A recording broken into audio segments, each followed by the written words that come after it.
Welcome to Biblocus, where the Bible intersects with your life. I'm Timothy, And I'm Caleb.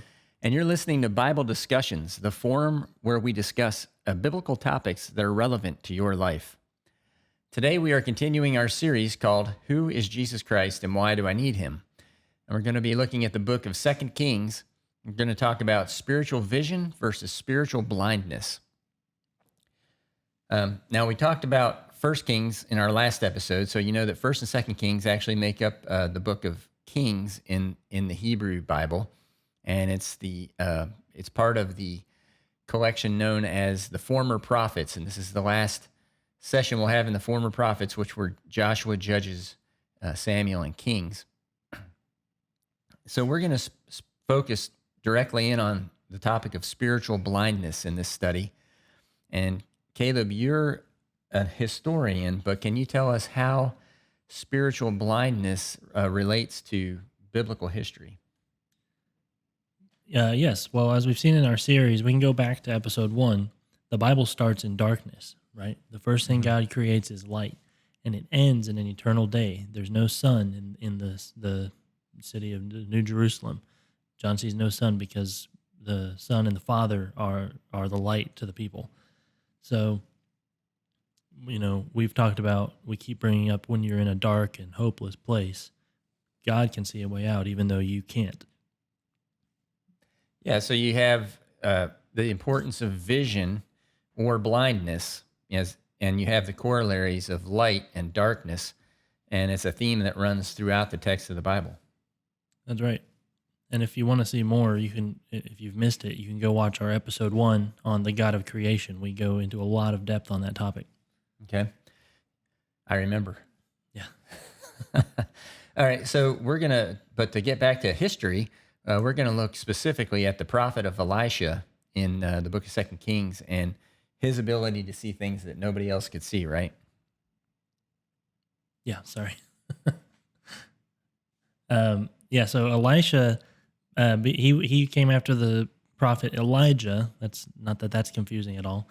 And Elijah served mostly during the reign of King Ahab, and Elisha takes over around the time of Joram, Ahab's son. Now, Ahab has probably the worst reputation of any king in the Bible, and his queen Jezebel has an even worse reputation. They are, you even occasionally hear somebody use their names as a byword for somebody who's just opposed to God, Joram, it says that he was an evil king as well, although not to the extent of his mother and father. He removed some of the places of worship to the Baals, and but still ultimately failed as a king. So there's still a juxtaposition there between a king who lacks spiritual vision and a prophet who has it. So, and Elijah had incredible spiritual vision, and we'll see that in one story in particular. Yeah, so Elisha, he was actually able to help Joram by telling him where his enemies planned to attack Israel. Mm-hmm. And so we're going to have a reading about this. I'll read that in 2 Kings 6, 8 through 12. Now the king of Aram was at war with Israel. After conferring with his officers, he said, I will set up my camp in such and such a place. The man of God sent word to the king of Israel, beware of passing that place, because the Arameans are going down there. So the king of Israel checked on the place indicated by the man of God. Time and again, Elisha warned the king so that he was on his guard in such places. This enraged the king of Aram. He summoned his officers and demanded of them, Tell me, which of us is on the side of the king of Israel? None of us, my lord the king, said one of his officers. But Elisha, the prophet, who is in Israel, tells the king of Israel the very words you speak in your bedroom. It's a little creepy. Yeah. Like yeah. Got a secret microphone planted in there. Yeah, stay out of my bedroom. Yeah, but it is an amazing example of the spiritual vision that Elisha has. He's able to see and understand the plans of the enemy from a distance. Right. That's one of the benefits, I guess, of being a prophet of the one true God.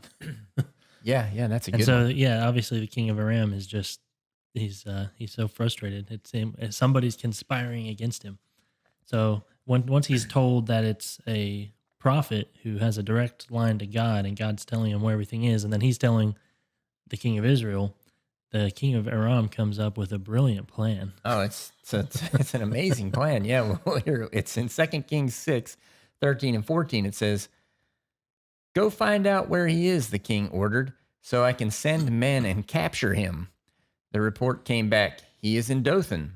Then he sent horses and chariots and a strong force there. They went by night and surrounded the city.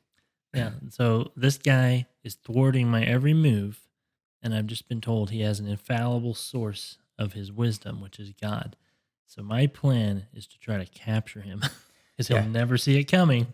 I'm going to go in the dark because maybe God can't see in the dark. Yeah. That reminds me. So if you do go back and read the stories of Elijah, one of the funniest moments in the whole Bible, in my opinion, is when he pretty much orchestrates a showdown between himself and the priests of Baal, Hmm. or really a showdown between God and Baal, the false god.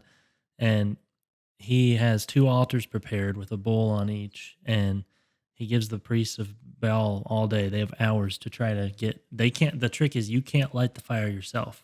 The god has to do it. So they're running around cutting themselves with knives and crying out to their god.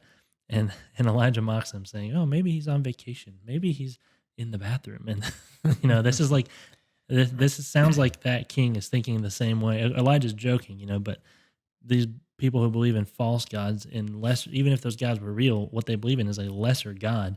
They Hmm. think like, oh, they have to relieve themselves. They can't see at night. Like they're limited Yeah. in what they can even imagine God to be. Well, it's a great way to start off our study where this idea of spiritual vision versus physical vision, people who don't understand it are always making that comparison like, "Oh, well, if I can't see it with my eyes, I won't believe it." Well, then you'll never have spiritual vision because many times it's not something you can see with Yeah. your eyes. The first And thing that God did, like we said in the whole Bible, was overcome the darkness.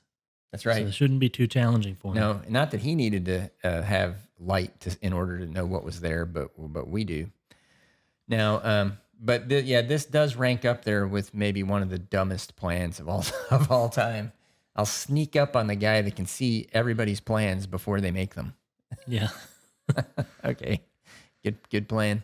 So let's see what happens in 2 Kings 6:15 through 17. You want to read that? Sure.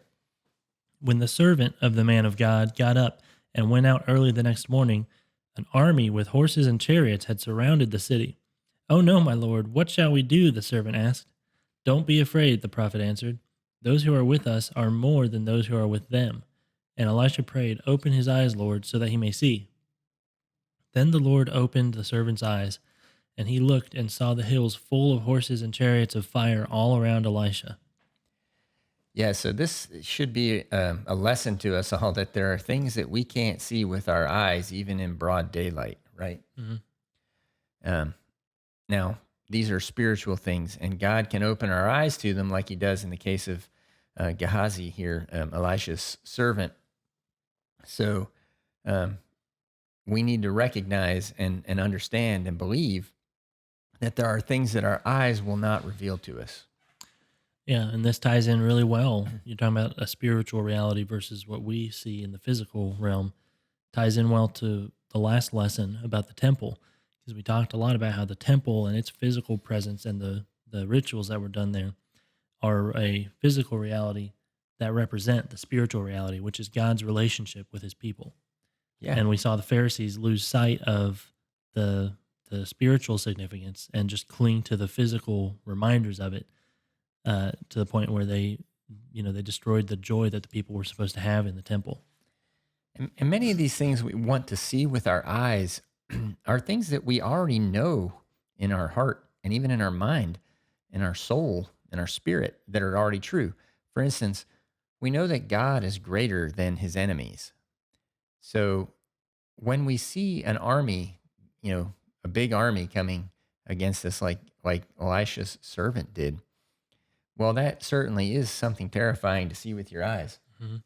But that doesn't negate the spiritual truth that we just mentioned, that we know God is stronger, the strongest force in the universe, stronger than any enemy that he has.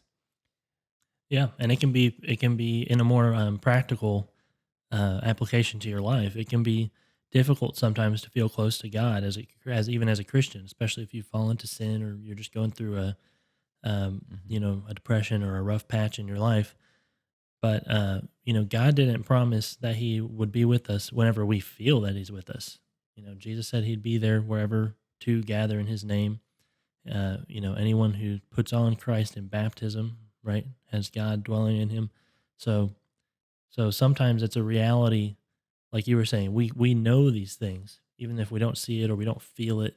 Yeah, yeah. We might Pulling not on feel all the senses, particularly. hearing, Yeah, anything. yeah, Yeah, I mean, we don't need to see with our eyes that God is more powerful than his enemies. We know that it's true.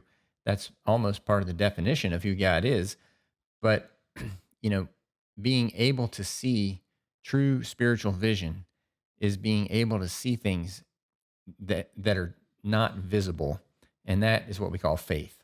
mhm, We can't see them with our physical eyesight, with our hearing and our touch and our taste and our feelings, that Caleb mentioned. it's the evidence of It's things unseen. Yeah, Yeah. yes, exactly. And you already know that. So all you have to do is trust in your spiritual vision, your belief, your faith that God is stronger than the forces coming against you. But in this case, it's kind of cool because Elisha prays that God show the servant. And so Mhm. he's able to see all these chariots around of fire all around him.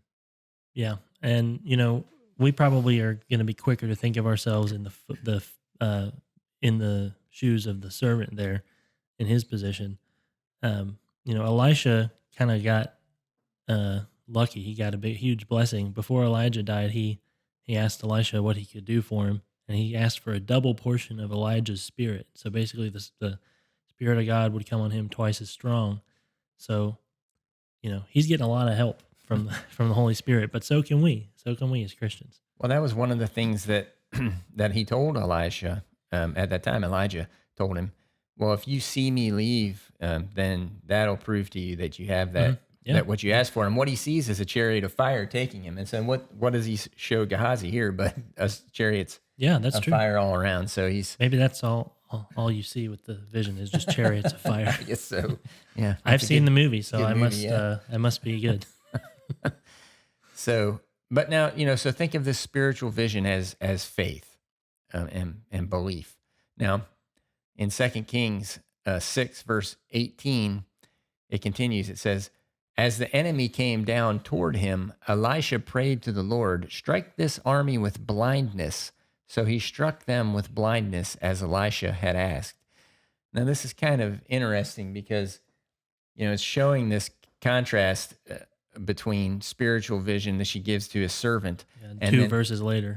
physical vision, which he takes away. Yeah, Uh, maybe he had to borrow it from them to give it. well, I mean, it's really kind of cool because it's sort of showing that to know something you don't have to see it, Yeah, and so he allows his servant to see it anyway, but he takes vision away from the enemy. You know, uh, yeah. It's another we've been bringing it up recently, just like with Deuteronomy, where the message itself, the form it took, was part of the message, and this is kind of like that. Like what's being physically acted out here well, yeah, is a representative of the lesson. and when we talked about more than conquerors, we said, God's not empowering us to go out and kill people Hmm. and destroy people, but rather, act for their good. And so the spiritual always overcomes the physical. Hmm. And so we're supposed to be, leaders in the spiritual aspect, and we're supposed to see things that other people have overlooked in the world because they're not looking for the spiritual. Hmm. They're only believing the things they can see with their eyes. And you can just look at the debate on social media right now with all the atheists versus Christian stuff that's going on, and Yeah, science trying to prove and things. political squabbles. Yeah, Yeah, everybody's very concerned about what's happening yeah, what on you the can ground. see. Yeah, which What? is important because, Yeah, like we've said, it does represent uh, what's happening spiritually. yeah, and that's But like why. Paul says, our struggle is not with flesh and blood.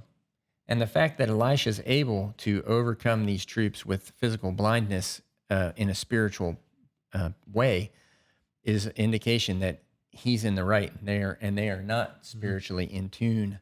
These soldiers. So now what happens next is pretty comical actually. Go ahead. So Go ahead and read that. 2 Kings 6:19 through 20. yeah, Elisha told them, "This is not the road, and this is not the city. These are not the droids you are looking for." um, yeah, that sentence is not in there. This is not the road and not the city. Follow me, and I will lead you to the man you are looking for, which is of course him. And he led them to Samaria, which Jerusalem was the capital of Judah. Samaria was the capital of Israel, right? Yeah, so that's where the king of Israel is going to be. After they entered the city, Elisha said, "Lord, open the eyes of these men so they can see." Then the Lord opened their eyes, and they looked, and there they were inside Samaria. Yeah. So as Caleb said, it's like a Jedi mind trick here. They must have been weak-minded. Yeah.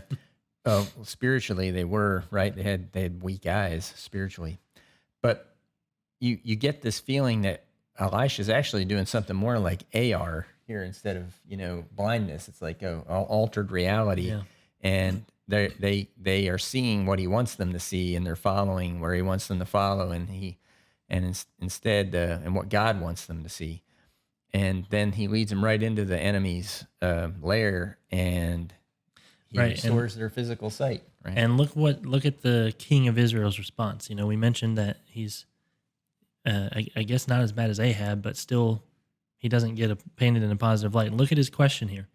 When the king of Israel saw them, he asked Elisha, "Shall I kill them, my father? Shall I kill them?" "Do not kill them," he answered. "Would you kill those that you have captured with your own sword or bow?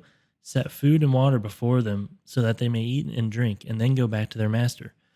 So he prepared a great feast for them, and after they had finished eating and drinking, he sent them away, and they returned to their master. So the bands from Aram stopped raiding Israel's territory. So the king is only seeing the struggle against flesh and blood. He's only seeing the physical battle here. Yeah, he's spiritually blind. Remember what we talked about with the whole purpose of the temple, right? It was not just for the Jews. How many times did Solomon and Isaiah and Jeremiah and then the apostles and the epistles later, how did they talked about it as something meant for the foreigner and for the whole world? Yeah. And so Elisha is sorry. Oh, go ahead. Elisha is recognizing that reality here because he's even gonna have mercy on the Aramites here who want to kill God's people. Well, yeah, the battle is never about destroying people, right? I mean, it's kind of obvious here with Mhm. Elisha telling the king, "Hey, just you wouldn't do this if you had captured people in battle," and so it's always about enlightening people to spiritual truth. That's for us today as well. And and interestingly, suddenly, the last sentence says the Arameans stopped raiding Israel. Wonder Yeah. why that Well, was. probably because they saw the goodness. They were, Hmm. they were saved for one thing. They could have been destroyed, Hmm. like the king wanted to do. If you know your book of Proverbs, I like to say, if an apple a day keeps the doctor away, a proverb a day keeps the devil away. If you know the book of Proverbs, then you might you might find something really familiar about this story. Proverbs 25:21 through 22 says, "If your enemy is hungry, give him something to eat. If he is thirsty, give him something to drink. And in so doing, you will heap burning coals on his head, and the Lord will reward you."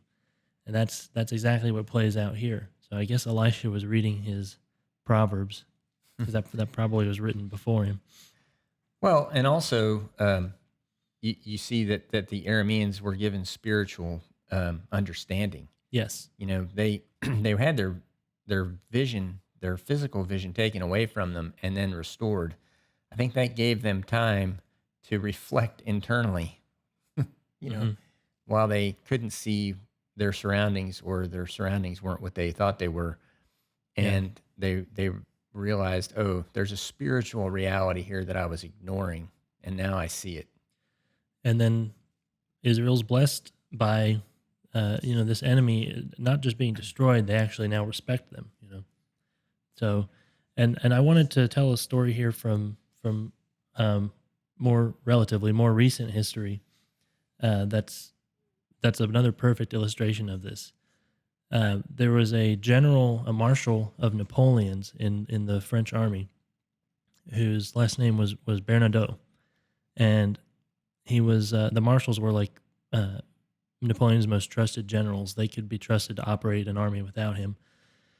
And Bernadotte was known for being particularly fair to his enemies.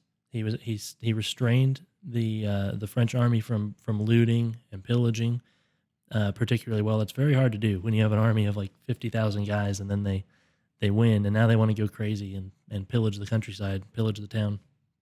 He stopped them from doing that. He was very kind to prisoners of war, particularly in one case to Swedish prisoners of war. And so he actually became very popular in Sweden. Well, the king of Sweden died without an heir, so their royal line died. And in a insane turn of events, like there's no way that Bernadotte or anyone expected this to happen.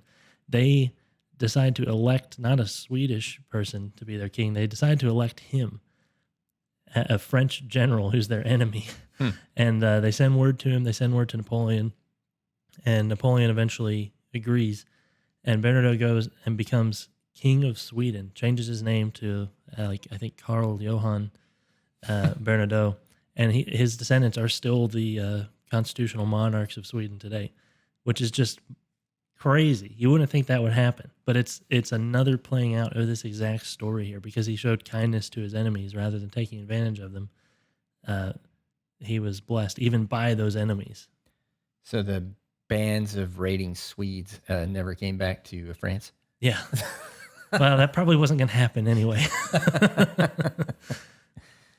That's a cool story.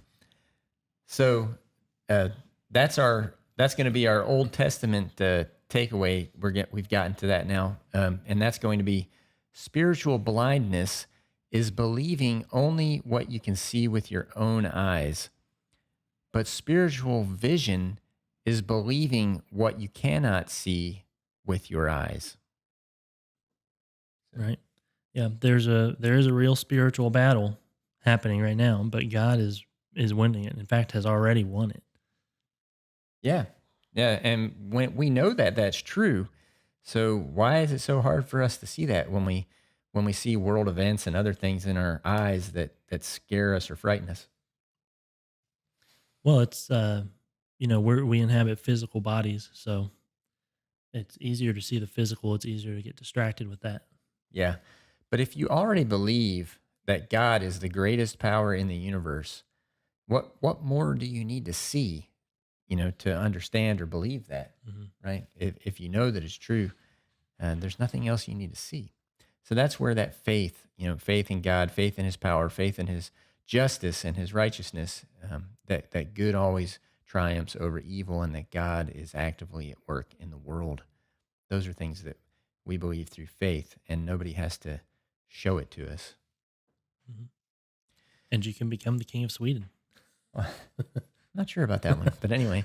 So now let's turn to the New Testament and see what we find there. Remember, our series is entitled "Who is Jesus Christ and Why Do I Need Him?" So we look for truths about God in the Old Testament, and then we say, well, since Christ is the perfect representation of those things, we should see that in his ministry as well. So when we're looking at spiritual blindness and spiritual vision, how do we see those things in the New Testament? And it turns out that it is a major theme in the New Testament, and physical blindness in the Old Testament had never been healed. That was Mm. something that had never happened. No prophet. They'd raised people from the dead. They'd done amazing things, but no one had ever healed physical blindness Well, and before that's something Jesus. too that we saw in uh, it was one of the Samuel episodes, wasn't it? That prophecy in Isaiah, where and then John the Baptist's disciples come and ask Jesus if he's the Messiah, Hmm. and he references it. He says, "See, the blind are healed, and Yeah, the good news is preached to the poor," and it's this was perfect Isaiah echo 61. of Was it? Isaiah. Yeah, 61:1. Yeah, yeah, yeah. So I mean, that's a major theme in the New Testament. It's something that Jesus references, and he heals blindness on multiple occasions, and so that was one of the signs that he was Messiah. So the most relevant example of one of Jesus' healings, for our purposes today, as we study spiritual blindness, is John chapter 9. And let's start by reading John 9, verses 1 through 5. As he went along, he saw a man blind from birth. His disciples asked him, Rabbi, who sinned, this man or his parents, that he was born blind? Neither this man nor his parents sinned, said Jesus, but this happened so that the works of God might be displayed in him. As long as it is day, we must do the works of him who sent me. Night is coming when no one can work. While I am in the world, I am the light of the world. So you see this mixture of language about physical and spiritual blindness in here. And I day think and night. and day and night, yeah. I think it's really interesting that when they see a blind man, they immediately assume it's because he's sinful. It's kind of like Job's friends here, you know. Yeah. Hey, look at that guy. What did he do wrong? And so Jesus' answer is so telling, though. He's like, well, what neither he nor his parents sinned. He's just blind, right? I Yeah. mean, um, Well, and in some way, even our sins too exist to glorify God, right? I mean, Jesus conquered sin and enables us to become more than conquerors, right? And overcome it. mhm. So even if they were right, it still doesn't change Jesus's point. Sure. And he goes on to say, well, it's because what's happening is so that the works of God can be displayed in this man. Hmm. And if you think about it, I mean, that's the purpose of every life, each one of us, right? We were all born to serve God's purposes in our lives. That's the ultimate thing. Like if you were told, well, at your eulogy, somebody said, well, he served God's purposes in this world. I mean, that would be an amazing eulogy, right? Yeah. Um, and I hope they'll say that. yeah, and so every life is to glorify God. And like Jesus says, while it's still day, and you might want to start doing it while you're still alive, right? Yeah. I mean, Jesus is saying, I'm only going to be here for a short time. We each only Yeah. have a short time. There's a double meaning there. I think he's talking about his ministry, right? Mhm, But mhm. also in our lives. Yes. Yeah, I Because believe so. yeah, you've got a limited amount of time, and at a certain point, your work comes to an end. Yeah, and Jesus is saying, when you do glorify God with your life, you are a light to this world. And of course, he glorified God in a way such that he could say he is the light of the Hmm. world. And as much as we reflect his light, we can be too. So the way he heals him is interesting. This is we'll read John 9, verses 6 through 12. After saying this, he spit on the ground, made some mud with the saliva, and put it on the man's eyes. Go, he told him, wash in the pool of Siloam, which means sent. So the man went and washed and came home seeing. His neighbors and those who had formerly seen him begging asked, Isn't this the same man who used to sit and beg? Some claimed that he was. Others said, No, he only looks like him. But he himself insisted, I am the man. How then were your eyes opened? They asked. He replied, The man they called Jesus made some mud and put it on my eyes. He told me to go to Siloam and wash. So I went and washed, and then I could see. Where is this man? They asked him. I don't know, he said. Well, of course, he doesn't know. He was blind at the time. Yeah, I think he went that way.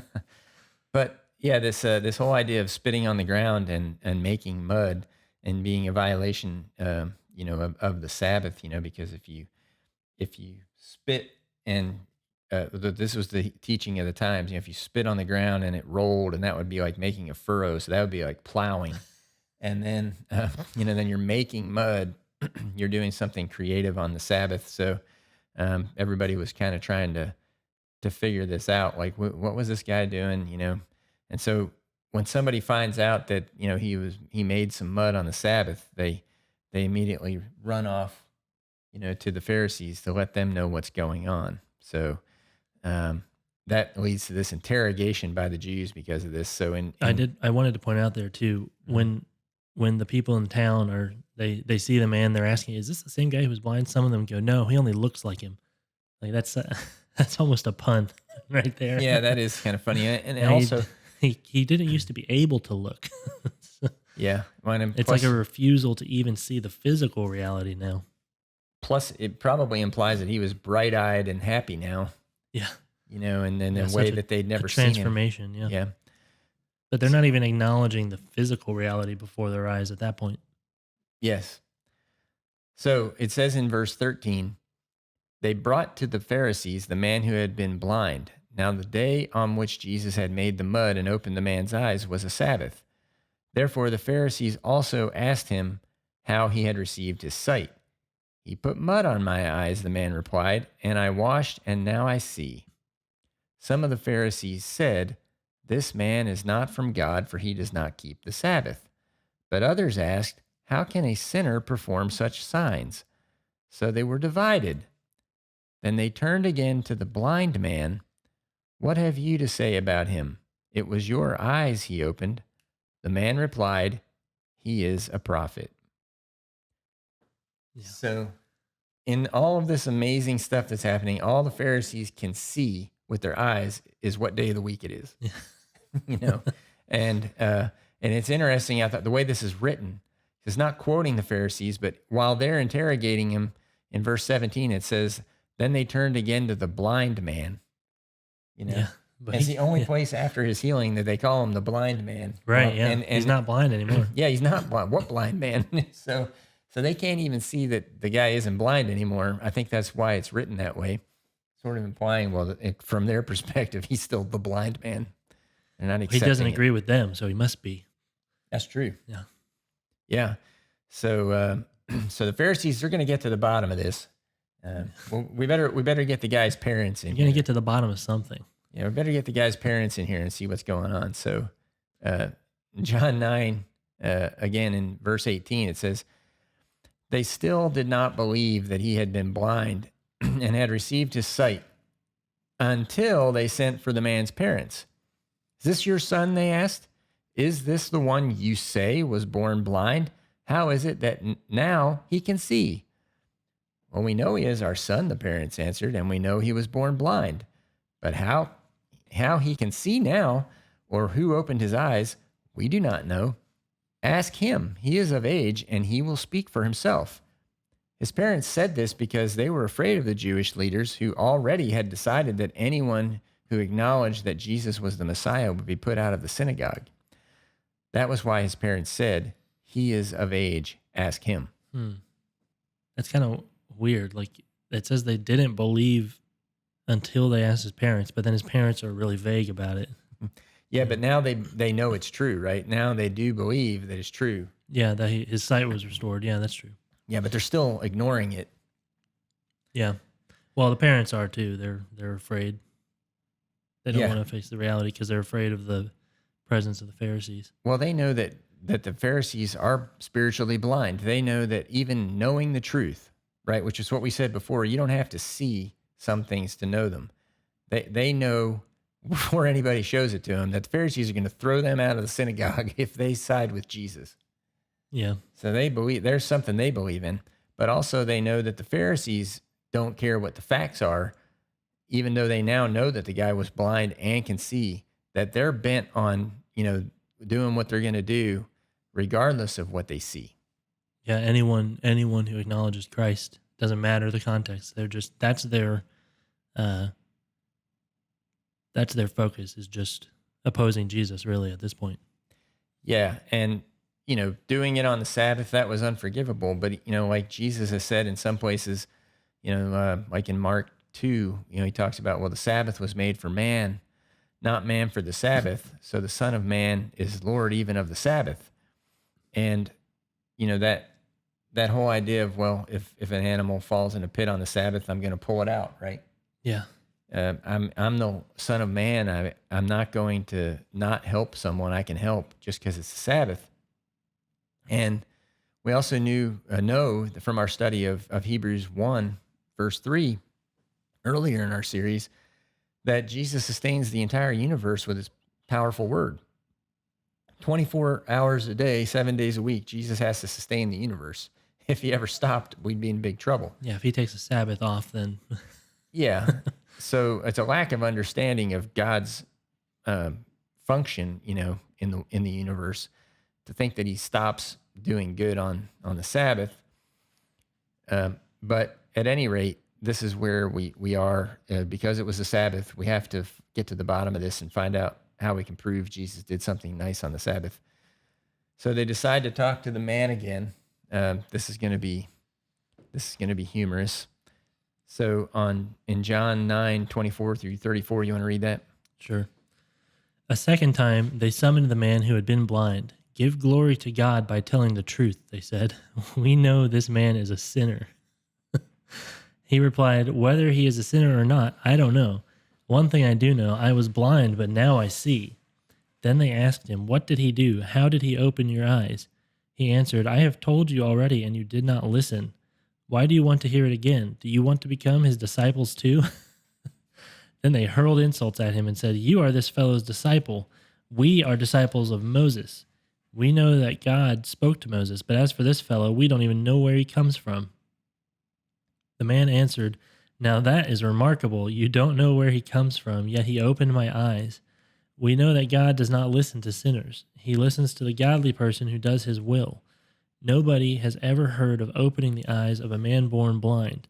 If this man were not from God, he could do nothing. To this they replied, you were steeped in sin at birth. How dare you lecture us? And they threw him out, just like it said they would do. They were going to throw anyone out. Yeah. So here's the physical versus spiritual blindness. This guy was blind his entire life, and now he can see. And he also can see spiritually what's going on here too, right? It's very obvious that he's the spiritual master of this conversation. Yeah, he has he's speaking with authority, really. I mean, that's why they're upset. He's calling them out. Same reason they get angry at Jesus. It says that Jesus spoke with authority in the synagogues. Yeah, notice who's blind and who can see in this story. Mm-hmm. Because the Pharisees are definitely blind to some things, right? He's like, I already told you guys, weren't you listening? Do you want to hear it again? Do you want to become his disciples too? That's pretty funny. Yeah, that's where they really seem to get mad. Yeah. And this guy, he's like, well, I mean, I don't know whether he's a sinner or not. All I know is I couldn't see before, now I can see. So I kind of like the guy. But yeah. And what's really sad is that they say they disagree with Jesus, and then they say that the man must be a sinner from birth. Well, reason I say they disagree with Jesus is, what did Jesus say at the very beginning of the story, right? The disciples said, well, who sinned, this man or his parents? Yeah, and Jesus says that's not the right way to look at it. Yeah, and he says neither one of them did. Yeah. And so, but these guys say that he was steeped in sin at birth.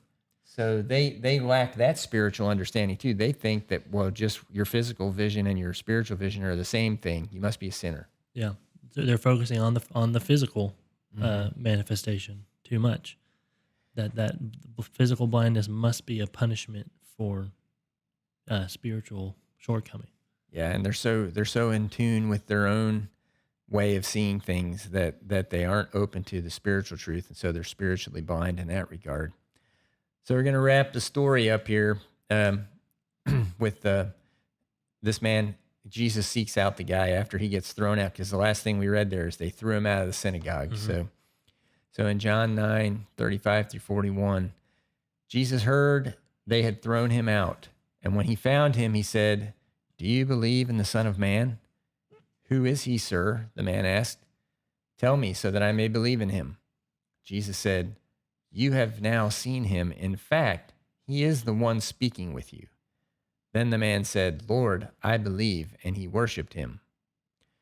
Jesus said, for judgment I have come into this world, and so that the blind will see, and those who see will become blind. Some Pharisees who were with him heard him say this and asked, what? Are we blind too? Jesus said, if you were blind, you would not be guilty of sin. But now that you claim you can see, your guilt remains.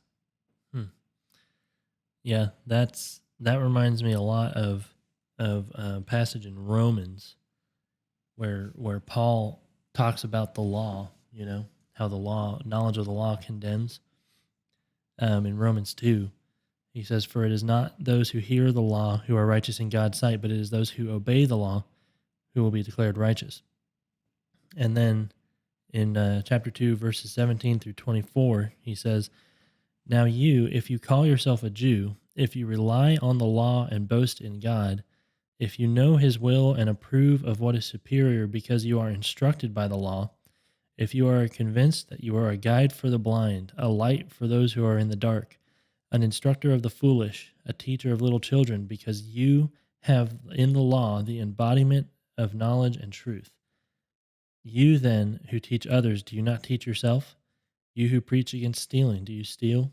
You who say that people should not commit adultery, do you commit adultery? You who abhor idols, do you rob temples? You who boast in the law, do you dishonor God by breaking the law? As it is written, God's name is blasphemed among the Gentiles because of you." There's so much wrapped up in that verse. I mean, keep in mind that Paul was a Pharisee before Yeah, before his conversion. that's So, I true. mean, he knows exactly what he's talking about. He's got himself in mind here. And we also see there at the end, the Gentiles will revile God's name because of you, just like we were looking at in the last episode in First Kings with the temple, that it's meant to be the symbol to the rest of the world, to the Gentiles, that the foreigners will come to worship God. When you pervert that with your own pride, that you think, well, I've got God, like Jeremiah says, this is the temple of the Lord, the temple of the Lord. It becomes abhorrent to everyone else. We asked that question at the end of the episode, or when people see you coming, if you're a Christian, do they think, oh, great, this guy's a joy to be around, or Yeah. do they roll their eyes that they have to interact with you again? What kind of a reaction to God are you creating by the way you bear Him into the world? Yeah, and along those lines, I love the way Jesus seeks the guy out. He hears that the guy has been thrown out of the synagogue, and he's like, "Well, I better go find him because he's probably in a bad way right now." So he finds him, and that's a great street encounter there, where somebody walks away with joy because, Hmm. um, he He worships Him, yeah, he worships him, and Jesus and accepts it. By the way, yeah, he doesn't condemn him; he condemns the Pharisees. and it's just a beautiful story in the way that Jesus is trying to care for the man. And then you look at this thing we just talked about a minute ago where the Pharisees disagreed with Jesus and said the guy was steeped in sin at his birth because he was blind. Jesus had already said, no, being blind isn't a sin. And so that's what Jesus is taking issue with these Pharisees at the end of the story when he says, well, they ask him, are we blind? He said, well, if you were blind, then you wouldn't be guilty of sin. But now that you claim you can see, your guilt remains. What's he talking about? Well, they know, they've seen that this man was blind and now he can see, and they won't accept it. Hmm. And they bear false witness against the man and throw him out of the synagogue, saying that he's steeped in sin. It's like And it's bearing false witness against this man. So everything you were reading there in Romans about, following the law and not saying that you follow the law and Mhm. not following it, Yeah. but they're actually violating the law by tossing this guy out of the Well, synagogue for no reason. they're bearing false witness against God as well. Yeah. And it goes back to the Numbers episode, right? God with us. When you bring God into the camp like that, what happens to the Israelites when they grumble against Moses the next time? And he gets zapped. Yeah. And it's like we said, you can't continue to plead ignorance anymore. Mhm. It's one thing if you've never come into this problem before, if no one's taught you to know better, Mhm. then you can kind of plead ignorance. And that's kind of what Jesus is saying. If you were blind, you would not be guilty of sin. But now that you say you can see, your guilt remains. Yeah. They should know better because they have Moses and the prophets, and they are just blind to it. Well, they actually think they know better too, which is even the worst thing, to think that you aren't blind when you are, because that's what we're going to look at next. When you're opposing God, but you act like you represent Him, you claim to be His representative. It's a lot like what happens in the Church of Laodicea and in the letters to the churches in the book of Revelation, in Revelations chapter 3. Mhm. You want to read that for everybody? Sure. To the angel of the church in Laodicea, write: These are the words of the Amen, the faithful and true witness, the ruler of God's creation. I know your deeds, that you are neither hot nor cold. I wish you were either one or the other. So because you are lukewarm, neither hot nor cold, I am about to spit you out of my mouth.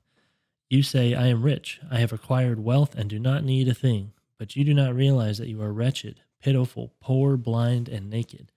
I counsel you to buy from me gold refined in the fire, so you can become rich, and white clothes to wear, so you can cover your shameful nakedness, and salve to put on your eyes, so you can see. Those whom I love, I rebuke and discipline, so be earnest and repent. Here I am, I stand at the door and knock. If anyone hears my voice and opens the door, I will come in and eat with that person, and they with me. To the one who is victorious, I will give the right to sit with me on my throne, just as I was victorious and sat down with my Father on his throne. Whoever has ears, let them hear what the Spirit says to the churches. So, first of all, I wanted to talk about this hot, cold, and lukewarm comment because a lot of times I hear this preached or taught, and it's taught incorrectly. What I would like to point out is that in the ancient world, there were three different kinds of water that you might come across, to drink. Hmm. And, one type would be your cold water, which was the preferred water from a well, water from a running stream. Yeah, Um, there's no refrigerators. yeah, there's no refrigerators, right? So and so there's no science, to teach them about bacteria and other things living in water. And uh, so they knew, well, if I drank cold water from a well or cistern or from a running stream, that was safe to drink and wouldn't kill me, wouldn't get me sick. And then there was hot water, which was things that had been boiled, in stews or whatever, or if you heated up a beverage on a brazier or something like that in the ancient world, then those things were safe to drink. But stagnant, lukewarm water out of a pond or a puddle or something like that, Yeah, or a barrel. we talked about that it- in episode 1 when we were talking about like the water was teeming with life, and you yes, look at yeah, pond scum under yeah. a microscope. These things, Yeah, you would not want to drink that in the ancient times, and they knew not to drink that. And so, a lot of times when I hear this taught, people say, "Oh, well, he's talking about don't be lukewarm, don't be, non-committal, like don't be halfway." But that's not what he is talking about in terms of that's a modern way of thinking of it. When we say lukewarm, we talk about somebody who's sitting on the fence. hmm They haven't really chosen a side yet, and we're modernizing it when we the hear hint. it that way. He's talking about, oh, you guys are poisonous water, and if I had you in my mouth, I would spit it out because I don't want to die. Yeah, the hot or the cold. I mean, the hint is in verse 18 there Hmm. when he talks about gold that's been refined in the fire. Like you're Hmm. unrefined, you're unpure Yeah, or impure, I guess. yeah, That's the issue. yeah. So he's saying something they all would have known. Oh yeah, hot water like boiled, or cold water out of a well. Those were safe. And what he's saying is, you guys are poisonous. And Hmm. what was it they were saying that was so poisonous? Was, oh, I'm self sufficient. Hmm. Like they said, I don't need anything. I'm rich. I've got it all going. And that was the same thing that the Pharisees thought too. They thought they were self sufficient. They knew much more. They were much more spiritual than either Jesus or this blind guy.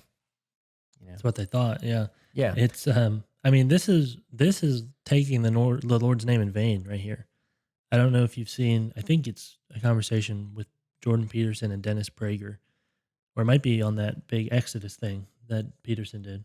There were multiple different people Well, I on don't there. know. I don't know what your example But is. Yeah. I think because I think it was Dennis Prager who I heard this from, that a better translation of "Thou shalt not take the Lord's name in vain" is "carry the Lord's name in vain." That you shouldn't carry it or like bear it in vain.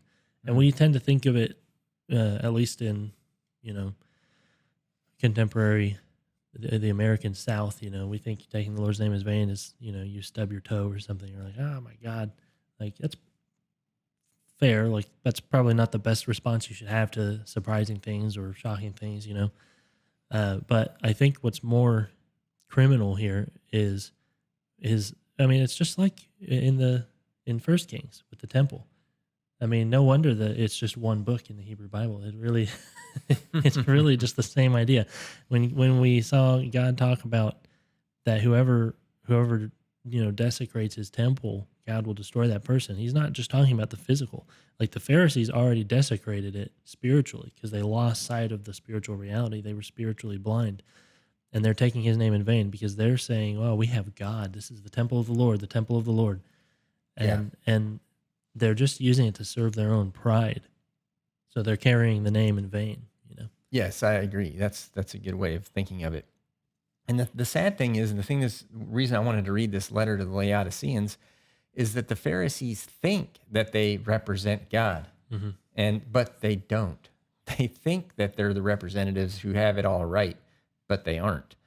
And they don't realize it. And that's what was wrong with the Laodiceans. They were self-sufficient, or excuse me, they thought they were self-sufficient and they were not. And they were actually, right, they were wretched and pitiful and naked Hmm. and poor and blind. And so we can't see our own poverty, right? We can't see our own nakedness and our own blindness.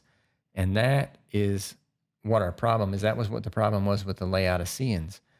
And so I like to think of this as maybe the best passage of scripture aimed at the middle class American church Yeah, because maybe. I live in East Tennessee. Okay, in East Tennessee we have mountains and we have lakes, and because of the dam system, the TVA dams, we have all these lakes for boating. We have mountain streams for fishing. We have the Great Smoky Mountains National Park. We have all these beautiful recreational activities. So, like, we could be like, we probably have it better than anybody in the whole world. And every region of the country can probably say similar things about the Hmm. things they have.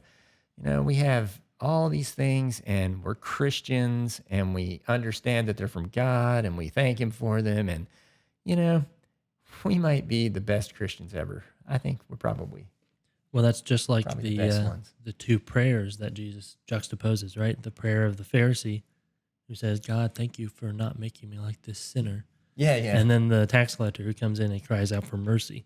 yeah, And exactly. Yeah, Jesus is saying, well, the tax collector has spiritual sight because he can see his own shortcoming, and the Pharisee can't. yeah. Then the danger of it is, just like with the Laodiceans or the middle class American church goer that I just mentioned, is that you don't see that you're really in need. Hmm. You're blind to it, and so there's a spiritual blindness, and that's why Jesus wanted to spit them out of his mouth. He's like, you guys are poisonous. You think that you are the best thing in the world. You think that you are self sufficient, and you don't even rely on God. And so, I think that's the difference here too in the story with the blind man and the Pharisees is, one thinks they're self sufficient, and the other one knows about his reliance on God. Yeah, my favorite story in the Bible when I was a kid, and still one of my favorite ones today, is in Mark 9. The father of the demon possessed boy, Jesus comes and the father says, "Sir, if you can, Hmm. heal my boy," and Jesus says, "If you can, all things are possible to him who believes." And then Mark 9:24, the man says, "Lord, I do believe. Help me in my unbelief." Yeah, It's like yeah, you have to have enough faith, enough spiritual vision to see that you don't have any. yeah. And Well, that's just enough. And then you get God to carry you the rest of the way. he didn't consider himself self sufficient. Right. Yeah. Yeah, No. so that's part of spiritual wisdom. Um, Like when, all of these stories of healing, how many times does Jesus say, "Your faith has healed you," or "Your faith has saved you"? Your faith in what? In yourself and in the greatness of your own faith. Like, I believe in the right thing, so I'll be fine. Or just in God. well, and where does Jesus tell them to go to take care of their problem? Right? He says, "I counsel you to buy these things from me.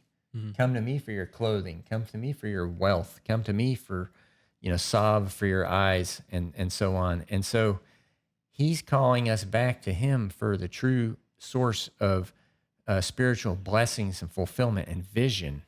And what he's really calling us to is communion, right? He Yeah, he I was going to wants bring us, that up. huh?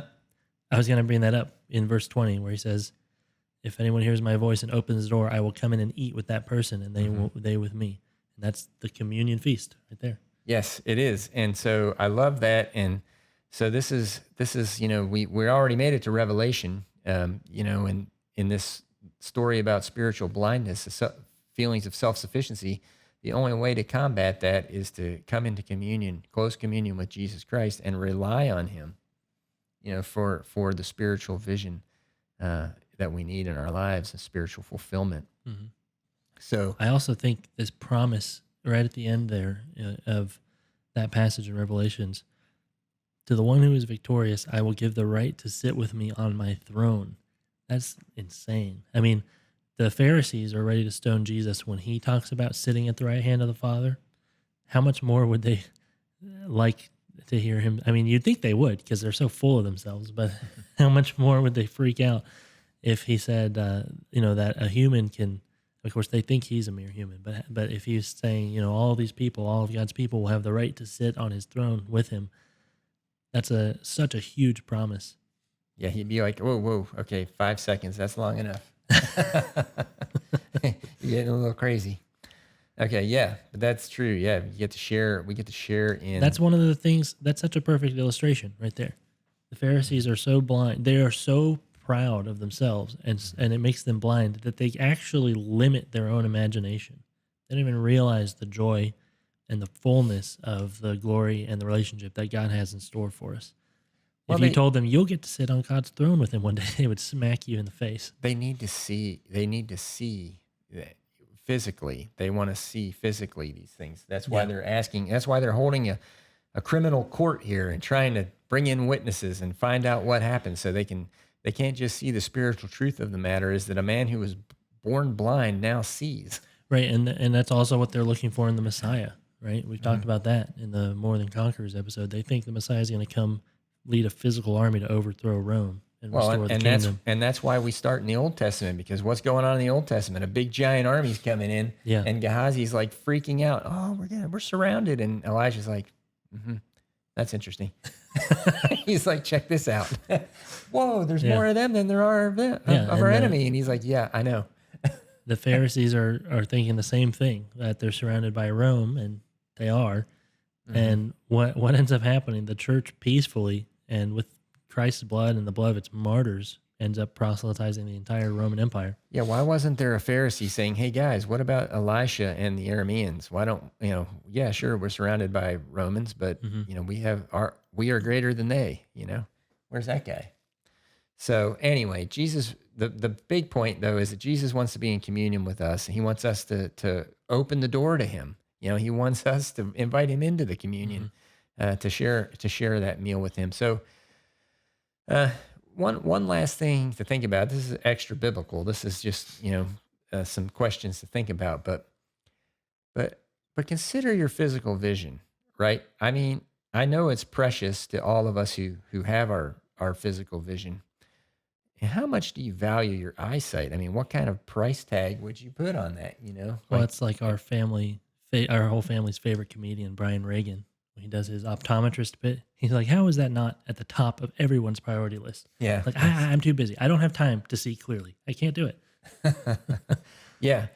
Well, what would your life be like if you were blind, right? And I know there may be people listening who are blind, Well, in that case, and what would you give? yeah, to have to your to vision be able to back. see. Yeah, I mean, think about how valuable that is to us. But now consider your spiritual vision. How important is spiritual vision to you? Is it as important? Is it as important to you as your physical vision is to you? I mean, because you might be going along blind spiritually and not really care. Hmm. And what is your life like without spiritual vision? It's like the lives we looked at here, like Gehazi. You run around scared of everything because you don't realize, there's more on your side Or with God on your side than there is on the enemy. you're the king of Aram who just walks into a trap like an idiot Yeah, and gets humiliated in front of everybody. yeah. And so think about, why do you not value your spiritual vision, and what can you do to cultivate it? And we value, um, with our eyes, the things that we see. They're important to us. Um, but it's the spiritual realities around us that we're missing out on. And when we see things that we value with our eyes blind us to the spiritual realities around us. Yeah. And similar to something I said in the last episode with the temple, there is a physical and spiritual reality. They are related. They are related to each other. You might be depressed and in poverty, and it could be because of a lot of bad decisions and false beliefs that you hold. So that they can be related, but um, so I want to bring that up because I don't want to completely separate them. Because on the one hand, you might see a lot of preachers who focus on the physical thing. You have these prosperity preachers, who preach health and wealth. Well, um, God doesn't call us to live forever and be rich forever. There's something higher than that. Like the Pharisees couldn't see that, right? They couldn't even fathom. They thought they were thinking big. They thought big of themselves, but they couldn't even fathom the glory of the promise. And of course, we want to avoid that kind of teaching, but there is still a connection between them. There is a connection between the physical and the spiritual. I mean, that's Elisha strikes those men with blindness, or he asks God to strike them with blindness, and Israel at the end of the day was delivered from that threat. Hmm. Well, and Just trying to teach moderation well, in the approach to it. interesting. Next episode, we're going to go to First Chronicles, and since the way the Bible's arranged, it isn't chronological. We're going to go back in time to King David again, Yeah, and we're going to see the story about when he counts the fighting men. And in that case, he was trying to weigh his own strength, mhm. his physical strength, and not depending on his Yeah, spiritual strength, self which was from sufficiency. God. And so we do the same thing. Sometimes we think about all the things, like we plan for retirement and our wealth and the balance in our bank accounts, and we see that as a measure of how good we're doing, right? Yeah, everyone's dream in America is to be independently wealthy, right? Yeah. But we don't trust in the strength of our relationship with Jesus Christ, which is what he's calling us to do in the Revelation passage that we looked at. So that's an important thing to consider also. Sometimes we can't see the army of God that's supporting us because we're so focused on the worries of this life, and how well we're doing fighting those. Hmm. So, all right. Well, our New Testament takeaway is that we need communion with Jesus Christ to receive the spiritual blessings and spiritual vision from God. So, Yeah, because we're not self sufficient. We're not, no mhm. man is an island, right? No, it turns out we're not. Yeah. And without Jesus, even if you're a rich, powerful Pharisee, even if you outwardly are look like a growing church in Laodicea or Knoxville or wherever you are, Yeah. without Jesus, we might see ourselves as rich and self sufficient, but He knows that we're wretched, pitiful, poor, and blind and Mhm. naked. Yeah. We just can't see it. Hmm. So, our prayer for you is that you would experience true communion with Jesus Christ. And through that, you would receive spiritual vision and other blessings. Yes. So, how can we have communion with Jesus Christ, Caleb? What's, Well, like we always say, you put on Christ with baptism. yeah, Yeah. that's a pretty intimate communion right there. Clothing yourself Yeah. with Christ. I mean, Jesus talks about uh, Him being in us and us being in Him. He's the vine, we are the branches, Yeah. and And He nourishes us. yeah. And then as, true communion, as people typically hear the word communion, where is that? How do we experience that with Christ?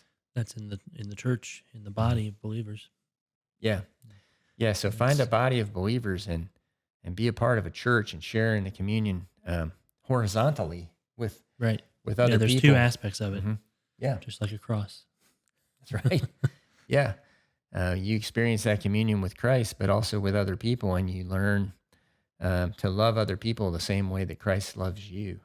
And that really enriches your life and brings you into a closer communion with Christ because you're following his example as he called all of us to do, like we saw a a week or two ago when we were talking about Peter and how he said, well, follow me, follow my example.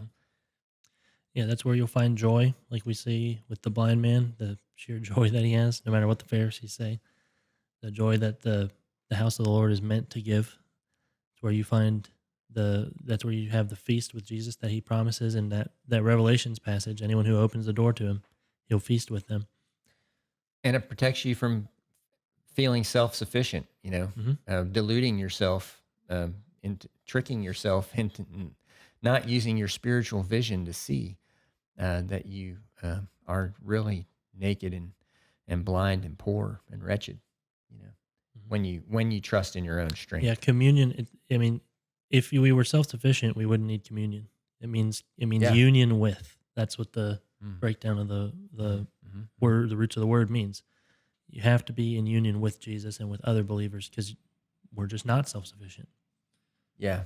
Yeah. Beautiful. So, all right. Well, that's our hope for you. That's the lesson from our message in Second Kings. So he's Caleb and I'm Timothy, and you've been listening to Bible discussions on Biblocus, where the Bible intersects with your life. Please consider subscribing to our channel to help support our efforts here. All scripture quotations, unless otherwise indicated, are taken from the Holy Bible, New International Version, NIV, copyright by Biblica Inc., used by permission of Zondervan, all rights reserved. This program is copyright 2024 by Timothy Klingerman. God bless all of you.